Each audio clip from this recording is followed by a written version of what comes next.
हम भारत के लोग भारत को संपूर्ण प्रभुत्व संपन्न समाजवादी पंथनिरपेक्ष लोकतंत्रात्मक गणराज्य बनाने के लिए नमस्कार। मैं गोविंद मीणा केंद्रीय विद्यालय जैतपुर। इस वीडियो में हम क्लास 8 का सिविक्स का पहला chapter the Indian constitution study करेंगे। जो हमारा भारतीय संविधान है उसको स्टडी करेंगे। तो इस चैप्टर को हमने इन टॉपिक में डिवाइड किया है। तो सबसे पहले हम जानेंगे कि कॉन्स्टिट्यूशन क्या होता है। तो व्हाट इज कॉन्स्टिट्यूशन। तो कॉन्स्टिट्यूशन एक डॉक्यूमेंट होता है, उससे पूरा जो कंट्री है ना वो गवर्न होता है ना। उसके बाद जानेंगे why does a country need a constitution. किसी भी देश को एक संविधान की ज़रूरत क्यों होती है ना। इसके बाद हमारा नेक्स्ट टॉपिक होगा जो हमारा कॉन्स्टिट्यूशन है उसके जो की फीचर्स हैं, उसकी जो मुख्य विशेषताएं हैं, तो उनको हम स्टडी करेंगे। तो उसमें जो पहला की फीचर्स होगा हमारा फेडरलिज्म होगा, जिसको हिंदी में कहते हैं संघवाद। सेकंड हमारा जो की फीचर्स होगा पार्लियामेंट्री फॉर्म ऑफ गवर्नमेंट, यानी संसदीय प्रकार की सरकार। जो थर्ड होगा हमारा वो होगा सेपरेशन ऑफ पावर, सत्ता जो पृथक्करण का सिद्धांत है वो। उसके बाद हमारा 4 होगा फंडामेंटल राइट्स, मौलिक अधिकार या मूलभूत अधिकार। और लास्ट में हम किसी भी देश की जो एक प्रकार से आत्मा जो होता है सेकुलरिज्म, उसको स्टडी करेंगे।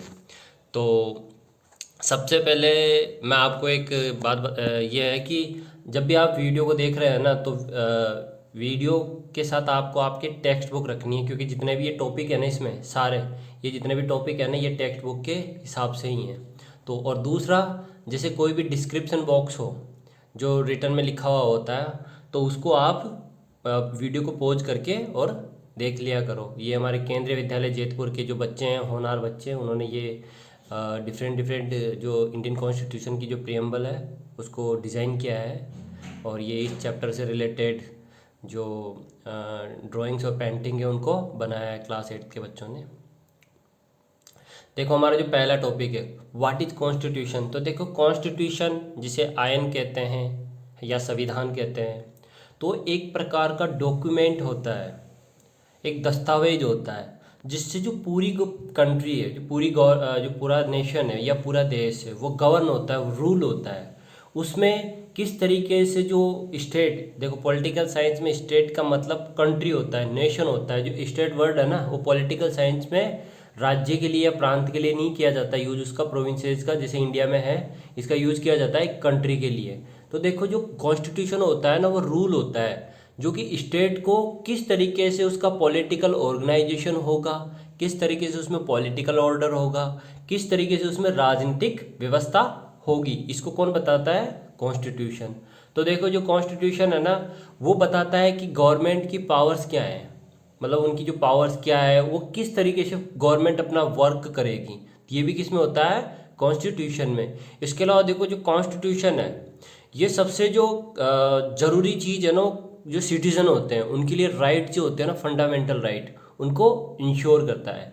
साथ ही साथ में देखो कॉन्स्टिट्यूशन इस तरीके के होते हैं कि उनको हम उनमें कुछ चेंजेस कर सकते हैं, यानी एमेंडमेंट कर सकते हैं। एमेंडमेंट का मतलब होता है कॉन्स्टिट्यूशन में बदलाव करना, है ना। तो उसमें थोड़ा सा हम चेंज कर सकते हैं और उसकी जगह अच्छी वाले जो कानून हैं, जो लॉज हैं, उनको हम लगा सकते हैं या ला सकते हैं। तो देखो इन सब चीज़ों से देखो एक कंट्री के लिए जो कॉन्स्टिट्यूशन होता है ना वो क्या होता है, एक डॉक्यूमेंट होता है, लिखित दस्तावेज होता है। या देखो दो तरीके के होते हैं कॉन्स्टिट्यूशन, एक रिटन होता है जैसे इंडिया का रिटन कॉन्स्टिट्यूशन है ना, एक होता है अनरिटन कॉन्स्टिट्यूशन। तो कॉन्स्टिट्यूशन क्या होता है, कॉन्स्टिट्यूशन एक डॉक्यूमेंट होता है जो कि किसी भी कंट्री या जो सावन स्टेट होता है, सावन जन जो स्टेट होता है उसको गवर्न करने के लिए रूल है ना उसको बताता है, वही कॉन्स्टिट्यूशन होता है या किताब होती है, दस्तावेज होता है। ठीक, तो ये हमारा कॉन्स्टिट्यूशन हो गया। इसके बाद why does a country need a constitution. तो देखो इससे पहले मैं आपको बता देता हूँ कि शुरुआत में जब इंडिया या दुनिया के जितने भी देश हैं वहाँ पे मोनार्की थी। मोनार्की मतलब राजतंत्र, या फिर डिक्टेटरशिप थी। डिक्टेटरशिप मतलब तानाशाही।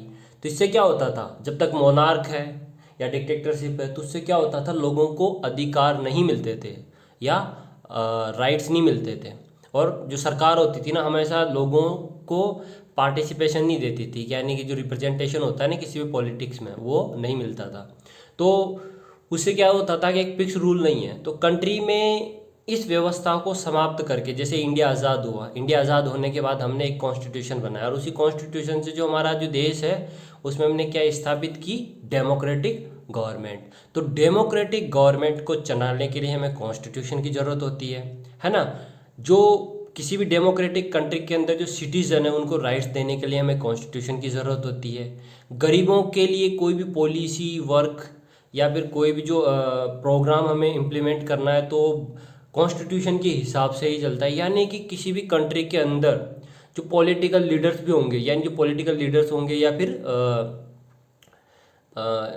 पॉलिटिकल लीडर्स होंगे या फिर कोई भी जो रिप्रेजेंटेटिव होगा वो अंडर द लॉ काम करेगा, अंडर कॉन्स्टिट्यूशन काम करेगा, कॉन्स्टिट्यूशन से बाहर जाके काम नहीं करेगा। यानी कि देखो क्या होता है, अगर कॉन्स्टिट्यूशन हो तो अपनी पावर को किसी भी तरीके से एक्सरसाइज कर सकता है, यूज कर सकता है, लेकिन कॉन्स्टिट्यूशन उसको क्या कर देता है, बाइंड कर देता है और उसी के अंतर्गत उसको काम करना होता है, चाहे वो गवर्नमेंट हो, चाहे वो पॉलिटिकल रिप्रेजेंटेटिव हो, चाहे वो प्रधानमंत्री हो, चाहे राष्ट्रपति हो या भारत का जो सुप्रीम कोर्ट है उसका मुख्य न्यायाधीश। तो इसलिए जो कंट्री है ना उसको कॉन्स्टिट्यूशन की जरूरत होती है। दूसरा, जैसे कुछ देशों में कॉन्स्टिट्यूशन नहीं है, जैसे नेपाल है तो नेपाल में अभी तक जो कॉन्स्टिट्यूशन है ना वो नहीं बन पाया है, तो वहाँ पे जो इनस्टेबिलिटी नहीं है, जो पॉलिटिकल सिस्टम है ना उसमें इनस्टेबिलिटी नहीं है, यानी कि वहाँ पे अस्थिरता है अभी भी, मतलब वो जो देश है ना अस्थिरता से जूझ रहा है। जबकि भारत में एक कॉन्स्टिट्यूशन बनाया हमारे संविधान निर्माता और फ्रीडम फाइटर्स ने मिलके, है ना, ये कॉन्स्टिट्यूट असेंबली है जिसको जिसमें स्पीच दे रहे हैं हमारे जो prime minister mister Jawaharlal Nehru,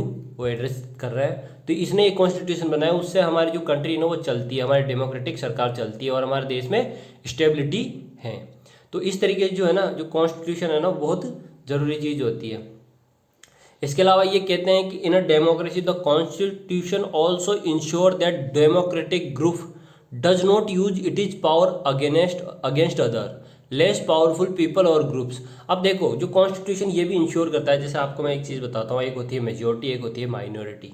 majority मतलब जिनकी संख्या ज़्यादा है किसी भी कंट्री के अंदर, और जैसे माइनॉरिटी है किसी की संख्या कम है। तो कॉन्स्टिट्यूशन उसकी भी गारंटी देता है यार कि ये जो मार्जिनलाइज जो ग्रुप हैं या जो डोमिनेंट ग्रुप नहीं है, तो इनको भी प्रोटेक्शन कौन देता है, कॉन्स्टिट्यूशन प्रोटेक्शन देता है, ठीक ना।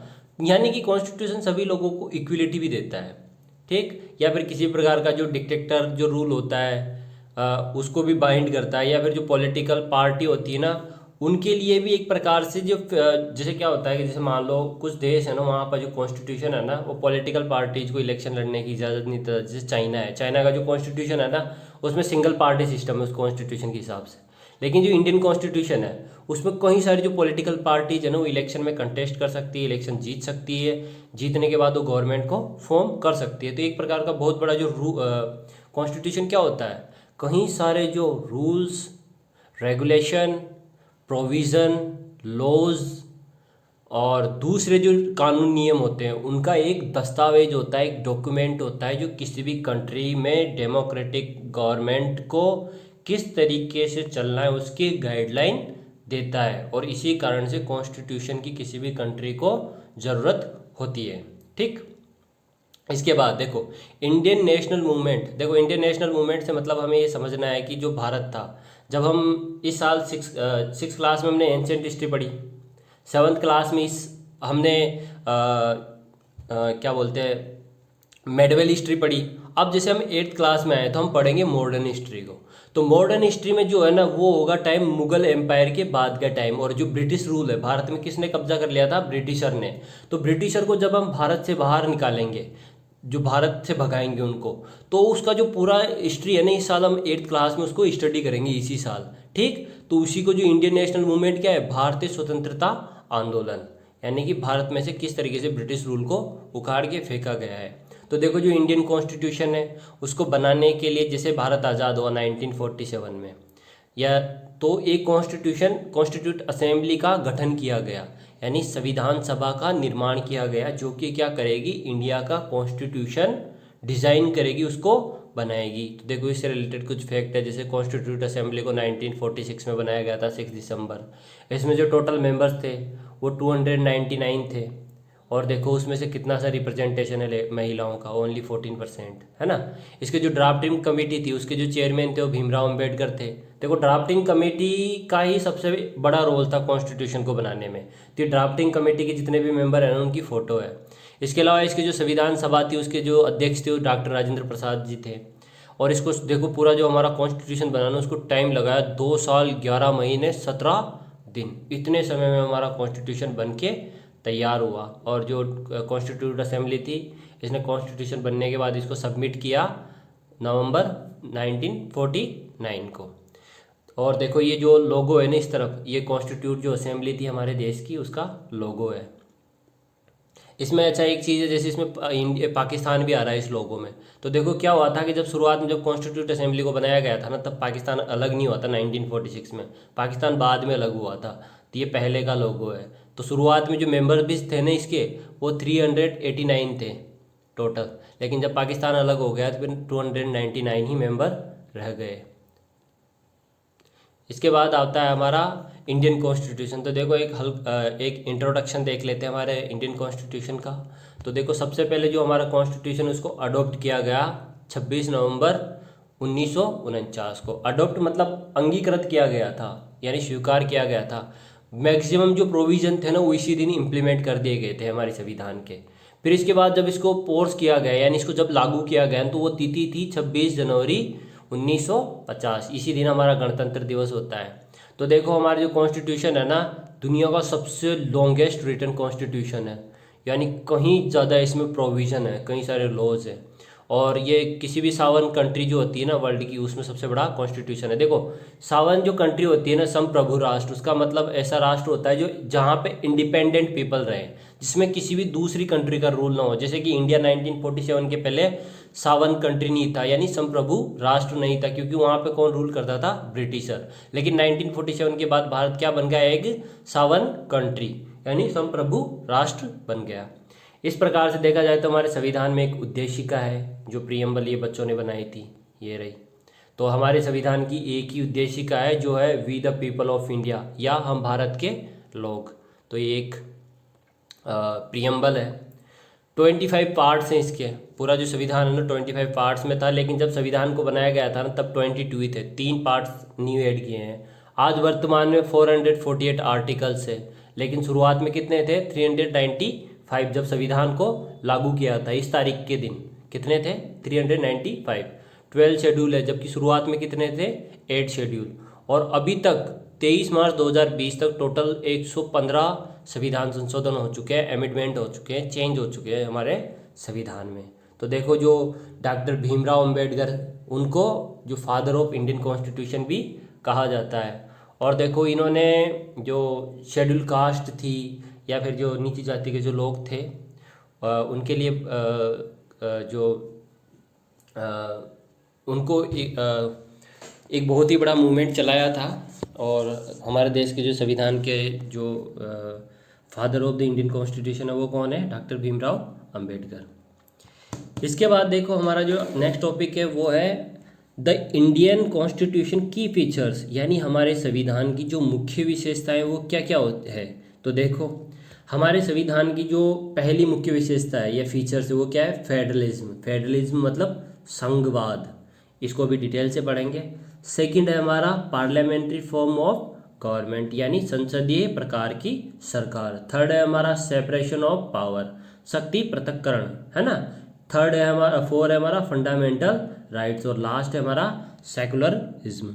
तो देखो कॉन्स्टिट्यूशन क्या होता है, उसकी जो जिसको की फीचर्स का मतलब ये है कि उसमें ये चीज़ें विशेष रूप से लागू की गई है ताकि डेमोक्रेटिक जो गवर्नमेंट है ना हमारे देश की वो अच्छे से स्मूथली रन करे। साथ ही साथ में ज़्यादा से ज़्यादा लोगों की जो पार्टिसिपेशन है, जो भागीदारी है ना लोकतंत्र के अंदर, वो मजबूत हो और सभी लोगों को बराबर रिप्रेजेंटेशन मिले। तो ये जितने भी की फीचर्स है ना हमारे लोग हैं जो we the people of India, यानी हम भारत की जो जितने भी लोग हैं उनको ज़्यादा से ज़्यादा रिप्रेजेंटेशन देने या उनको इस चीज़ का इंश्योर करने की गारंटी देते हैं ये सभी की फीचर्स। तो देखो इनको एक एक कर करके स्टडी कर लेते हैं।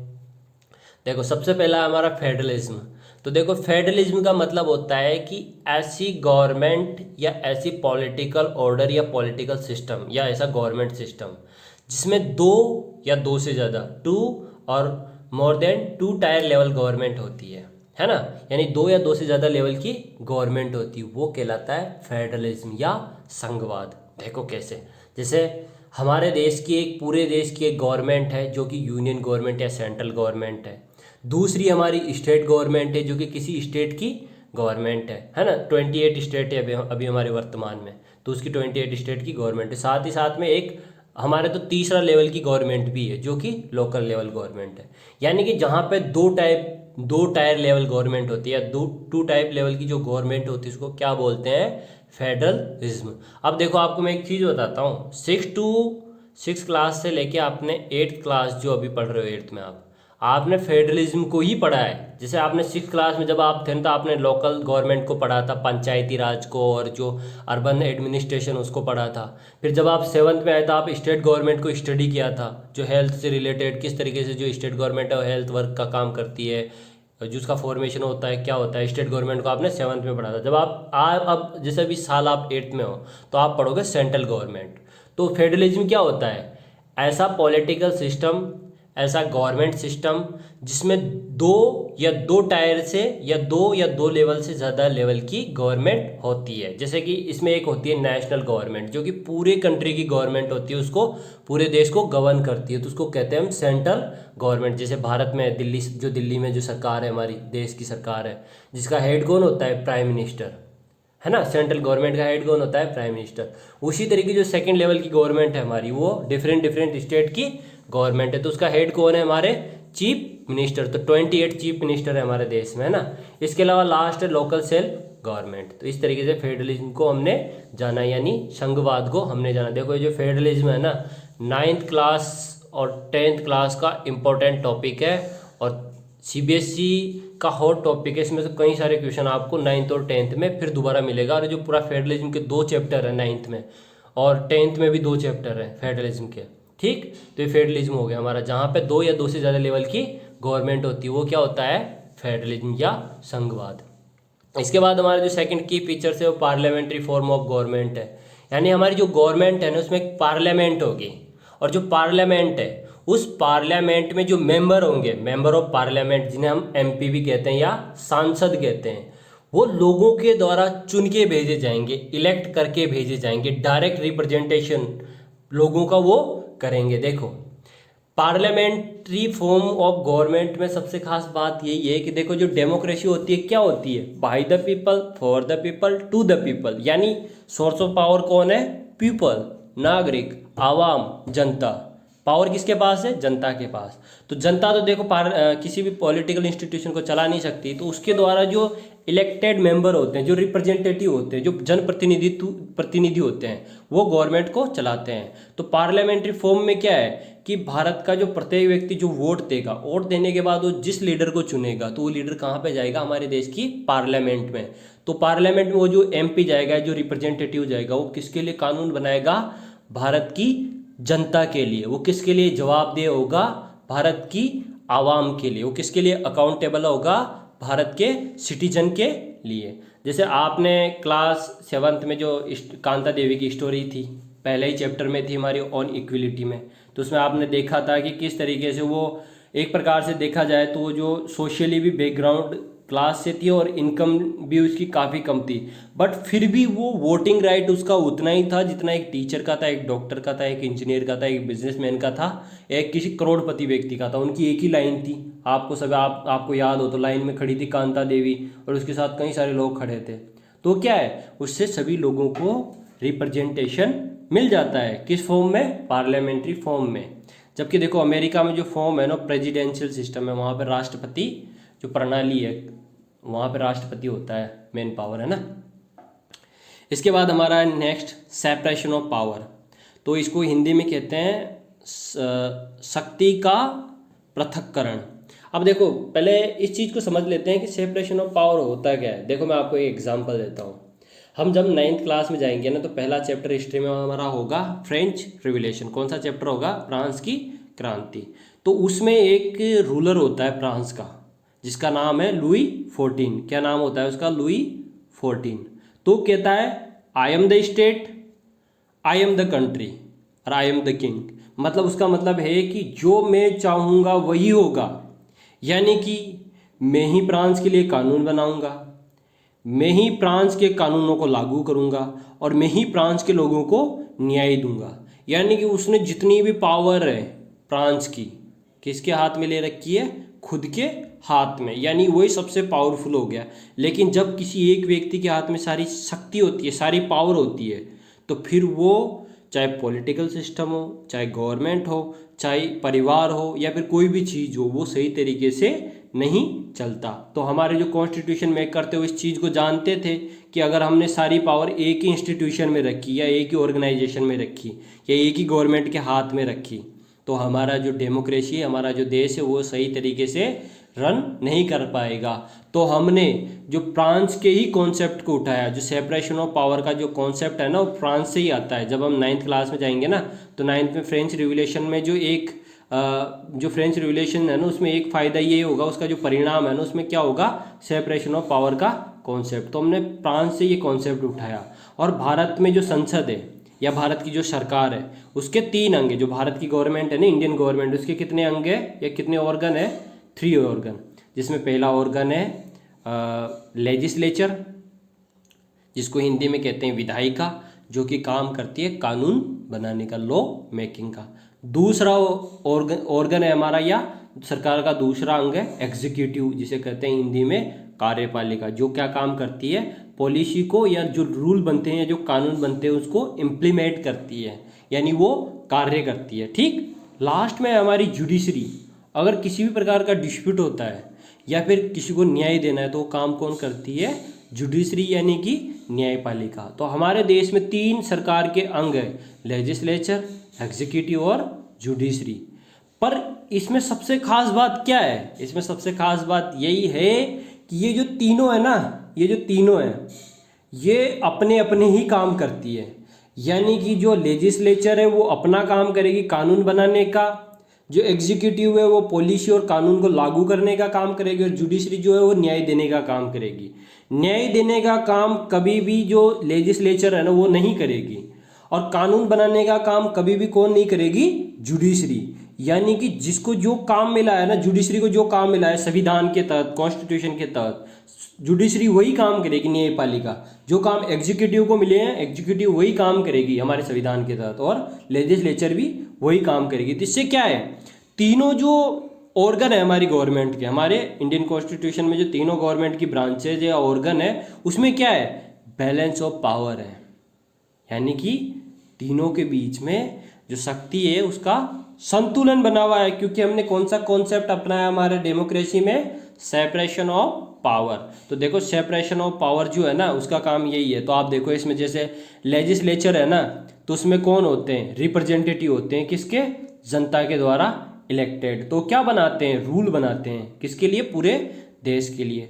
जबकि जो एग्जीक्यूटिव होती है, एग्जीक्यूटिव में कौन होती है? गवर्नमेंट होती है। जैसे वर्तमान में केंद्र सरकार की गवर्नमेंट है, स्टेट गवर्नमेंट की गवर्नमेंट, तो क्या करेगी? लोगों के लिए वो काम करेगी, इम्प्लीमेंटिंग ऑफ लॉज और रनिंग द गवर्नमेंट, सरकार को चलाने का काम करेगी। जबकि जो जुडिशरी होती है ना, ये जुडिशरी होती है जो जितने भी कोर्ट है हमारी इंडिया में, जैसे हमारे जुडिशरी का जो पिरामिड है ना, कुछ इस तरीके से है। इसी साल 8th क्लास में हमारा जो नेक्स्ट चैप्टर होगा जुडिशरी का, उसमें हम उसको अच्छे से स्टडी करेंगे। तो जो सबसे अपर टॉप है, टॉप में जो है वो है हमारा सुप्रीम कोर्ट, है ना, supreme court of India, SCI। फिर जो सेकंड है हमारा वो है हाई कोर्ट, जो अलग अलग स्टेट में होते हैं। और लास्ट में हमारे जो अधीनस्थ न्यायालय या जो सब्सिडरीज जो न्यायालय होते हैं ना, वो जुडिशरी है। तो इस तरीके से हमारा पिरामिड है न्यायपालिका का, जो कि हम हमारे जो नेक्स्ट चैप्टर होंगे ना उसमें स्टडी करेंगे।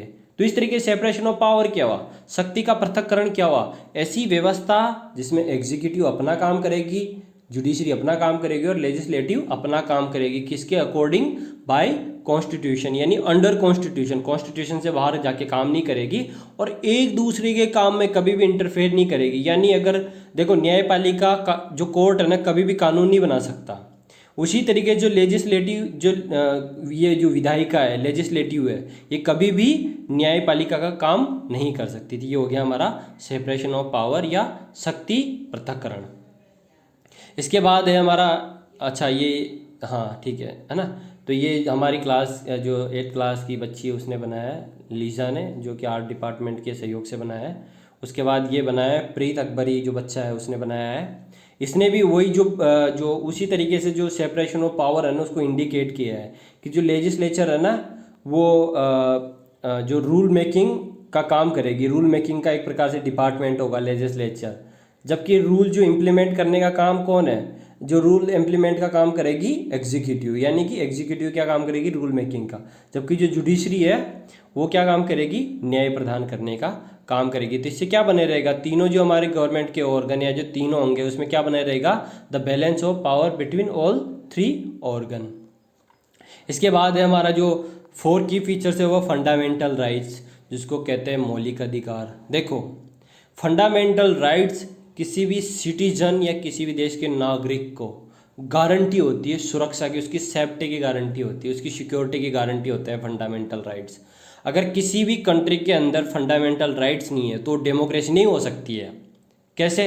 क्योंकि डेमोक्रेसी क्या होती है, लोकतंत्र क्या होता है, सोर्स ऑफ पावर जनता होती है, आवाम होता है वहाँ का। और अगर उसको फंडामेंटल राइट नहीं है तो सोर्स ऑफ पावर हो ही नहीं सकता, क्योंकि फंडामेंटल राइट से ही व्यक्ति उस कंट्री में पार्टिसिपेशन कर पाता है, अपने अधिकारों का उपयोग कर पाता है। तो देखो fundamental rights, these rights protect citizen against जो आर्बिट्रेरी होता है ना, आर्बिट्रेरी का मतलब होता है एब्सोल्यूट, यानी कि देखो स्टेट, देखो मैं आपको इसका एक एग्जांपल देता हूँ। जैसे क्या होता था जब मोनार्की थी ना पहले, यानी राजतंत्र था, तो मोनार्की में क्या होता था कि जो राजा था ना, जो किंग था, वो अपनी मनमानी करता था, उसको जो करना था वो कर लेता था किसी भी सिटीजन के साथ।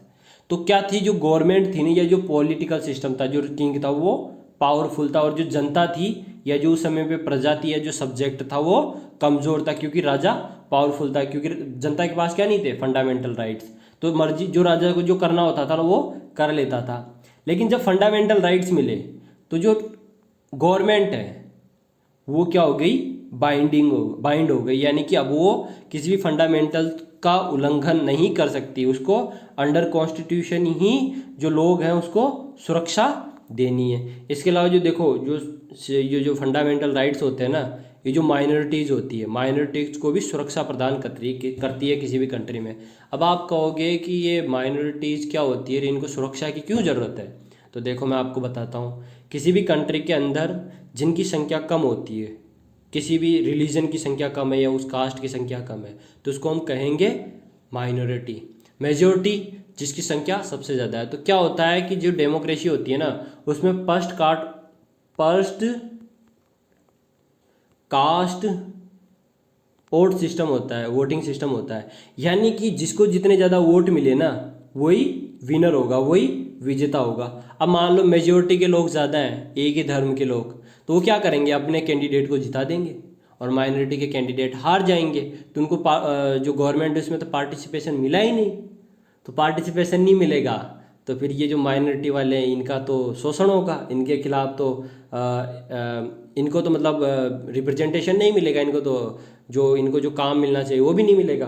तो इन लोगों को जो कॉन्स्टिट्यूशन क्या करता है, जो फंडामेंटल राइट्स हैं वो क्या करते हैं, सुरक्षा प्रदान करते हैं। तो इनके जो माइनॉरिटीज़ के जो लोग हैं ना उनको भी अलग से रिप्रेजेंटेशन देते हैं, अलग से रिजर्वेशन देते हैं। ठीक, तो देखो एक प्रकार से भारत में जो माइनॉरिटीज़ है ना टोटल 6 है। भारत में कितनी माइनॉरिटीज़ है, टोटल 6। मुस्लिम, सिख, ईसाई, बुद्धिस्ट, जैन और पारसी। तो इस तरीके से हमारे देश में कितनी माइनॉरिटीज़ है, टोटल 6। इसके अलावा भी कई सारी ऐसी कास्ट या ट्राइबल्स लोग हैं जो माइनॉरिटीज़ में आते हैं। तो इस तरीके जो फंडामेंटल राइट्स क्या होते हैं, सेफ्टी होती है किसके लिए, नागरिकों के लिए। तो देखो जो पहला फंडामेंटल राइट है राइट टू इक्वलिटी है, सेकंड राइट टू फ्रीडम है, थर्ड है एक्सप्लॉयटेशन, जो राइट टू अगेंस्ट एक्सप्लॉयटेशन है ना। इसके बाद है कल्चरल एंड एजुकेशन राइट्स, इसके बाद है रिलीजन का जो राइट है, और लास्ट में कॉन्स्टिट्यूशनल रेमेडीज़। ठीक, देखो अभी डिटेल से देखेंगे इनको और भी। तो जो देखो, जो टोटल जो फंडामेंटल राइट्स है ना हमारे कॉन्स्टिट्यूशन में, टोटल 6 हैं। तो जो फर्स्ट फंडामेंटल राइट है वो राइट टू इक्विलिटी है। फंडामेंटल राइट्स पे हमारे ही स्कूल की जो एक्टिविटी हुई थी कॉन्स्टिट्यूशन डे के दिन, तो उसकी एक वीडियो है जिसका लिंक मैं डिस्क्रिप्शन बॉक्स में डाल दूंगा। आप सभी उस लिंक पे क्लिक करके और उस वीडियो को देख लें। तो जो पहला फंडामेंटल राइट्स है वो है राइट टू इक्विलिटी, यानी समानता का अधिकार। जैसे 7th क्लास में हमारा जो पहला चैप्टर था वो यही तो था, इक्विलिटी। तो सभी लोगों को, जो भारत की जो सभी नागरिक है, उनके साथ उनकी रिलीजन, उनकी कास्ट, उनके सेक्स या वो कहाँ के रहने वाले हैं उसके आधार पे क्या नहीं हो सकता, डिस्क्रिमिनेशन नहीं हो सकता, भेदभाव नहीं हो सकता। तो इसका प्रोविजन कौन सा फंडामेंटल राइट देता है, राइट टू इक्विलिटी, जो कि आर्टिकल 14 to 18 है।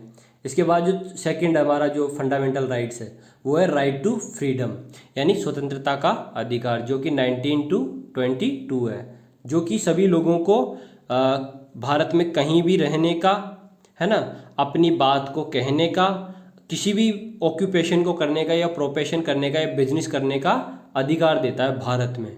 ठीक, तो ये हो गया हमारा राइट टू फ्रीडम, यानी स्वतंत्रता का अधिकार। यानी कि कोई भी व्यक्ति आपको इस आधार पे ये नहीं कह सकता कि आप पर्टिकुलर स्टेट के और आप यहाँ नहीं रह सकते हो, है ना। भारत के किसी भी व्यक्ति को कहीं भी रहने का, कहीं भी बसने का और कहीं पे भी काम करने का पूरा पूरा अधिकार कौन देता है, राइट टू फ्रीडम। इसके बाद है हमारा राइट अगेंस्ट एक्सप्लॉयटेशन। तो देखो, भारत में कई सारे जो बच्चे हैं उनके साथ कहीं ज़्यादा शोषण होता है उनका। जैसे कि उनको फैक्ट्रीज में काम करवाते हैं या फिर उनकी ट्रैफिकिंग होती है। ट्रैफिकिंग का मतलब होता है तस्करी, यानी उनको गलत तरीके से, इलीगल तरीके से किडनैप करके और दूसरी जगह बेच दिया जाता है, उसको ट्रैफिकिंग बोलते हैं। या फिर उनको पोस्ट लेबर करवाते हैं। तो इसको कौन बैन करता है, आर्टिकल 23 and 24। इसमें जो स्लेवरी है, जो दास होते हैं, गुलाम जो होते हैं, उसको भी बैन किया गया है। जो हमारा 4 है वो है right to freedom of religion. Bharat में प्रत्येक व्यक्ति को अपने रिलीजन को मानने का, उसको फॉलो करने का और उसका प्रसार करने का पूरा पूरा अधिकार है। यानी कि भारत में प्रत्येक व्यक्ति को अपने रिलीजन को मानने का पूरा अधिकार है, और अगर उसको कोई रिलीजन नहीं मानना है तो उसका भी उसको पूरा अधिकार है। और कोई भी उसको इस चीज़ के लिए बाध्य नहीं कर सकता, फोर्स नहीं कर सकता कि तुझे ये धर्म मानना पड़ेगा या ये रिलीजन मानना पड़ेगा। तो ये कहता है right to freedom of religion. और इसी से हमारे देश में सेकुलरिज्म का जो कॉन्सेप्ट है वो भी आएगा, क्योंकि हमारा जो 5 जो की फीचर्स है ना वो सेकुलरिज्म है। यानी कि हमारे देश में सेकुलरिज्म को एक्सेप्ट किया गया है, धर्मनिरपेक्षता को एक्सेप्ट किया गया है। हमारे देश का कोई भी रिलीजन नहीं है, नेशनल रिलीजन नहीं है, लेकिन सभी धर्मों को बराबरी का अधिकार दिया गया है। इसके बाद है हमारा 5 जो है कल्चरल एंड एजुकेशन राइट्स। तो जो अलग अलग हमारे देश में, आप सभी को पता है डाइवर्सिटी है। 6 क्लास का जो हमारा सिविक्स का पहला चैप्टर था वो यही था, अंडरस्टैंडिंग डाइवर्सिटी। तो आपने देखा था उसमें कितनी सारी कास्ट है, कितने सारे रिलीजन है, कितनी सारी जातियां हैं ना। तो कितना सारी वेराइटी है हमारे देश में, कई ज़्यादा सांस्कृतिक है। तो सभी लोगों को अपने अपने रिलीजन को, अपनी अपनी कास्ट, अपनी लैंग्वेज, उसको प्रोटेक्ट करने का अधिकार है, अपने कल्चर को प्रोटेक्ट करने का अधिकार है और उसकी एजुकेशन को आगे बढ़ाने का अधिकार है। तो कौन सा आर्टिकल देते हैं, 29 and 30। आप देखो, सबसे इम्पोर्टेंट और ज़रूरी आर्टिकल 32, कॉन्स्टिट्यूशनल रेमेडीज, संविधान के उपचार का अधिकार। इसको doctor Bhimrao Ambedkar, father of Indian constitution, ने सोल ऑफ इंडियन कॉन्स्टिट्यूशन बोला है, भारतीय संविधान की आत्मा बोला है। क्यों? क्योंकि ये जो आर्टिकल है, ये जो फंडामेंटल राइट्स है, अभी तक हमने जो टोटल 5 राइट्स पढ़े ना, फंडामेंटल राइट्स, इनको इम्प्लीमेंट करने की पावर देता है। यानी right to equality, right to freedom, right to against exploitation, right to freedom of religion, cultural education rights, और ये जो 5 राइट्स है ना, ये इनको इम्प्लीमेंट करने की पावर देता है। यानी अगर सरकार, गवर्नमेंट या स्टेट मतलब देश, इनमें से किसी भी एक अधिकार को आपको नहीं दे रहा है, सिटीजन को नहीं दे रहा है, नागरिक को नहीं दे रहा है, तो इस अधिकार के तहत कोई भी व्यक्ति सुप्रीम कोर्ट या कोर्ट में जा सकता है, जुडिशरी में जा सकता है और अपने लिए अपने अधिकारों को लागू करवा सकता है। इसी कारण से इसको सोल ऑफ इंडियन कॉन्स्टिट्यूशन बोला है, किसने, डॉक्टर भीमराव अंबेडकर ने। तो इस तरीके से हमारे जो फंडामेंटल राइट्स है वो कंप्लीट हो गए। तो पहला हमारा फंडामेंटल राइट था राइट टू इक्वलिटी, सेकंड था राइट टू फ्रीडम, थर्ड था हमारा right to against exploitation, fourth था हमारा right to freedom of religion, और जो हमारा 5 था कल्चरल एंड एजुकेशन राइट, 6 था हमारा राइट टू कॉन्स्टिट्यूशनल रेमिडीज, संवैधानिक उपचार का अधिकार। इसके बाद देखो जिस तरीके से सरकार जो नागरिक होते हैं, सिटीजन होते हैं, उनको गारंटी देती है फंडामेंटल राइट्स, उसी तरीके से जो ये डायरेक्टिव प्रिंसिपल ऑफ स्टेट है डीपीएसपी, नीति निर्देशक तत्व, ये जो गवर्नमेंट होती है ना, कोई भी जो सरकार होती है ना, उसको कैसे काम करना है उसके निर्देश देते हैं ये डीपीएसपी। तो हमारे जो संविधान है ना, उसमें आर्टिकल 36 टू 51 तक जो डीपीएसपी है ना, उसका विवरण दिया गया है। तो देखो किस तरीके से हमारे देश में गवर्नमेंट काम करेगी, जो भारत की सरकार होगी या जो राज्यों की सरकार होगी ना, वो कैसे काम करेगी, कैसे लोगों की गरीबी को दूर करेगी, कैसे लोगों को स्वास्थ्य सुविधाएं देगी, कैसे लोगों को एजुकेशन देगी, है ना, कैसे लोगों की सहायता करेगी, उनके लिए घर बनाएगी, उनके लिए इलेक्ट्रिसिटी करेगी, या फिर पंचायती राज को, या फिर महिलाओं को अधिकार देगी। तो उसकी जितने भी डाटा है ना, उसकी जो डिटेल है हमारे संविधान की किस भाग में मिलती है, directive principle of state policy में, यानी जो भारत के संविधान में नीति निर्देशक तत्व है ना राज्य के, उसमें वो मिलता है। तो इस तरीके से सोशली और जो इकोनॉमिक डेवलपमेंट कैसे लाना है हमारे देश में, तो उसकी डिटेल कहाँ पे मिलेगी आपको, डायरेक्टिव प्रिंसिपल ऑफ स्टेट में। देखो इस तरीके से समझना है आपको, जो आर्टिकल 12 जो है ना, आर्टिकल 12 से आर्टिकल 35 तक हमारे कॉन्स्टिट्यूशन में फंडामेंटल राइट है। अनुच्छेद 12 से लेके 35 तक हमारे संविधान में फंडामेंटल या मौलिक अधिकार है। उसके बाद आर्टिकल 36 टू 51 तक हमारे संविधान में क्या है, directive principle of state policy, नीति निर्देशक तत्व, जो कि किसी भी गवर्नमेंट को क्या देते हैं, डायरेक्शन देते हैं कि आपको ऐसे काम करना है लोगों की सुविधा को विस्तार करने के लिए। तो ये हमारे डीपीएसपी या directive principle of state policy हो गए। इसके बाद फंडामेंटल ड्यूटीज़, तो हमारा जो कॉन्स्टिट्यूशन है, जैसे आपने देखा है यहाँ पे आर्टिकल 36 टू 51 क्या है, डीपीएसपी। तो 51 जो है, देखो आर्टिकल 51 जो है उसमें है फंडामेंटल ड्यूटीज़। तो देखो हमारा जो कॉन्स्टिट्यूशन अमेंडमेंट हुआ था 42 कॉन्स्टिट्यूशन अमेंडमेंट हुआ था, उसमें इनको लागू किया गया था, हमारे संविधान में नया ऐड किया गया था। तो टोटल देखो जिस तरीके से सरकार हमें कॉन्स्टिट्यूशन हमें सिक्योरिटी देता है, उसी तरीके से नागरिकों की भी जिम्मेदारी होती है हमारे देश के लिए, हमारी कंट्री के लिए। तो वो हमारी ड्यूटीज़ होती है, हमारे क्या होते हैं, कर्तव्य होते हैं। जैसा हमारी जो टेक्स्ट बुक है ना, उसमें फंडामेंटल ड्यूटीज़ भी दे रखी है ना। तो टोटल हमारी जो फंडामेंटल ड्यूटीज़ है ना, वो 11 है, टोटल 11 है हमारी फंडामेंटल ड्यूटीज़। तो इसमें क्या होता है, हमारे कर्तव्य होते हैं जो हमारे देश के लिए हम पूरा करते हैं, जैसे कि हमारे कॉन्स्टिट्यूशन की, और हमारे जो नेशनल एंथम है, या फिर जो हमारा जो इंस्टीट्यूशन है उनकी हमें क्या करना चाहिए, उनकी जो सम्मान करना चाहिए, है ना, ये सभी इसमें दे रखे हैं। इसके अलावा हमारा जो नेशनल फ्रीडम मूवमेंट था, उसकी जो उसमें जो चीज़ें हुई थी, उसको आज भी हमें हमारे हृदय में सजो के रखना चाहिए। हमारे देश की जो यूनिटी है उसको प्रोटेक्ट करना चाहिए, है ना। इसके अलावा ये जो 11 जो फंडामेंटल ड्यूटीज़ है ना, ये हमें हमारी जिम्मेदारी होती है पूरा करना। तो हमारे संविधान के पार्ट 4A के आर्टिकल 51A में क्या है, फंडामेंटल ड्यूटीज, और ये कभी ऐड की गई थी 42वें संविधान संशोधन के द्वारा, या 42 जो कॉन्स्टिट्यूशनल अमेंडमेंट हुआ था ना, उसके द्वारा इनको ऐड किया गया था। इसके बाद आता है सेकुलरिज्म, जो हमारा की फीचर से लास्ट की फीचर से वो क्या है, सेकुलरिज्म। देखो भारत में आप सभी को पता है काफ़ी ज़्यादा डाइवर्सिटी है, कई सारे रिलीजन, कास्ट, एथेंसिटी या जातियाँ हैं।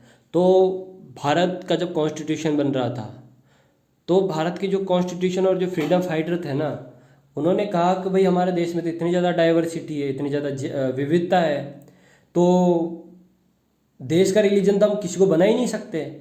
हम क्या करेंगे, सभी लोगों को इक्वल राइट देंगे, जो जितने भी रिलीजन हैं उनको बराबरी देंगे, जितने भी जो कास्ट है उनको बराबरी देंगे, और हमारे देश का कोई भी ऑफिशियल या नेशनल रिलीजन नहीं होगा। इसका मतलब यही है कि हमारे देश का कोई भी एक ऑफिशियल रिलीजन नहीं है। और जब हमने इस कॉन्सेप्ट को एक्सेप्ट किया, तो यही कहलाया सेकुलरिज्म या धर्मनिरपेक्षता।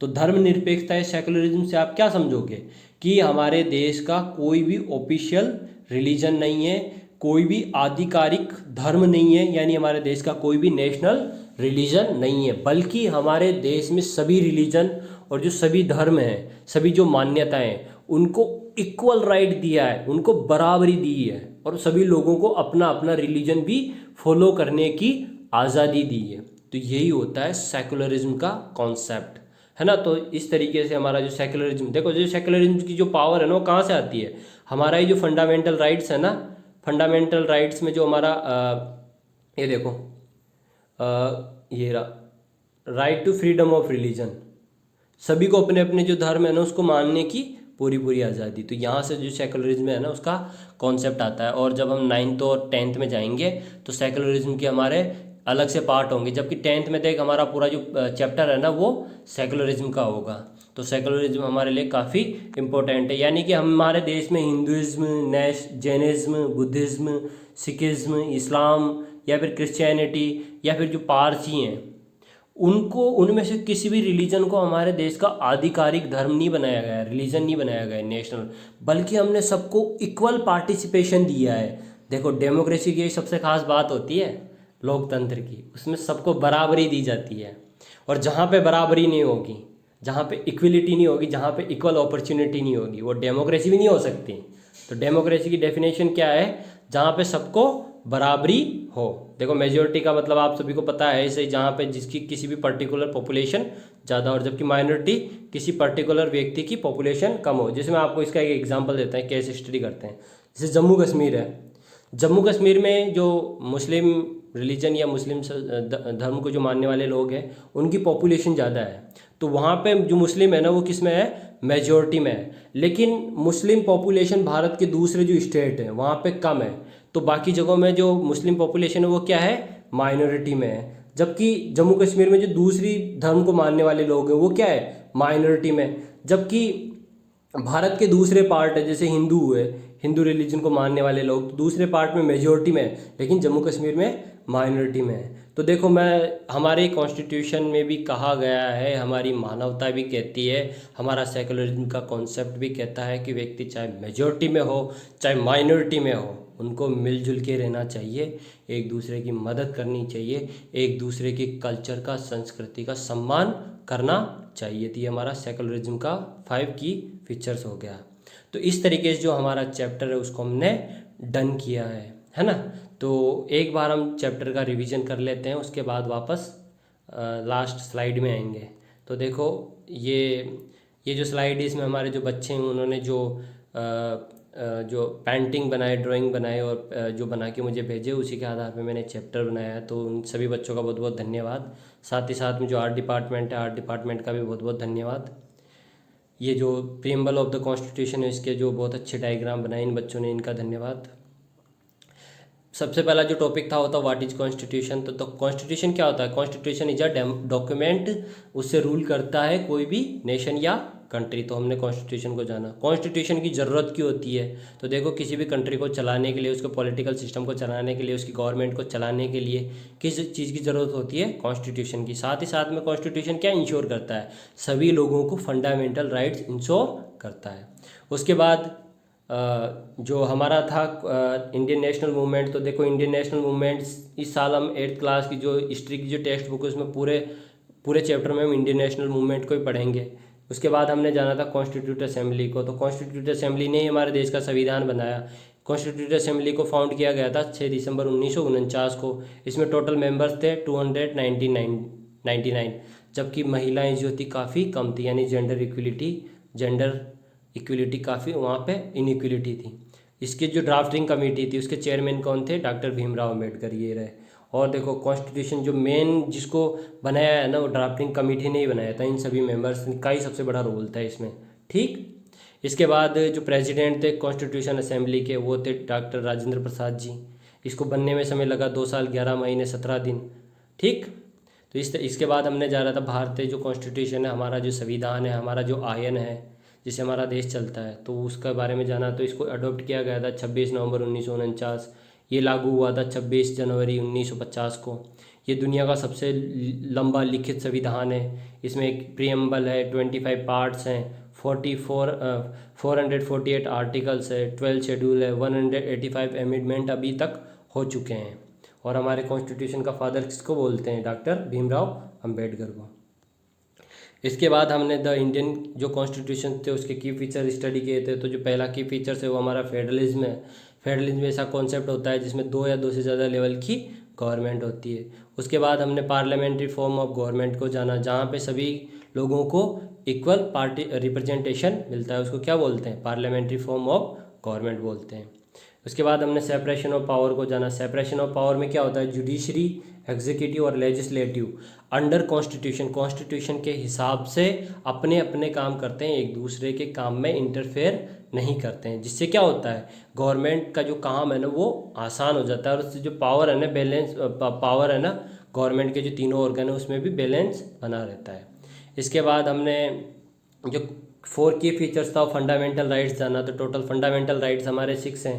पहला है राइट टू इक्विलिटी, दूसरा है राइट टू फ्रीडम, है ना, थर्ड है हमारा राइट टू अगेंस्ट एक्सप्लॉइटेशन, 4 है हमारा right to freedom of religion, 6 है हमारा कल्चर एंड एजुकेशनल राइट, और 5 है हमारा कल्चरल एंड एजुकेशनल राइट, 6 है हमारा कॉन्स्टिट्यूशनल रेमेडीज। और ये संविधान की आत्मा भी है। इसको क्या बोला है, संविधान की आत्मा, किसने, भीमराव अम्बेडकर ने। जबकि बाकी लोगों ने जो संविधान की आत्मा है ना वो प्रियम्बल को बोला है। भारत की जो प्रियम्बल है ना इसको भी संविधान की आत्मा बोला जाता है।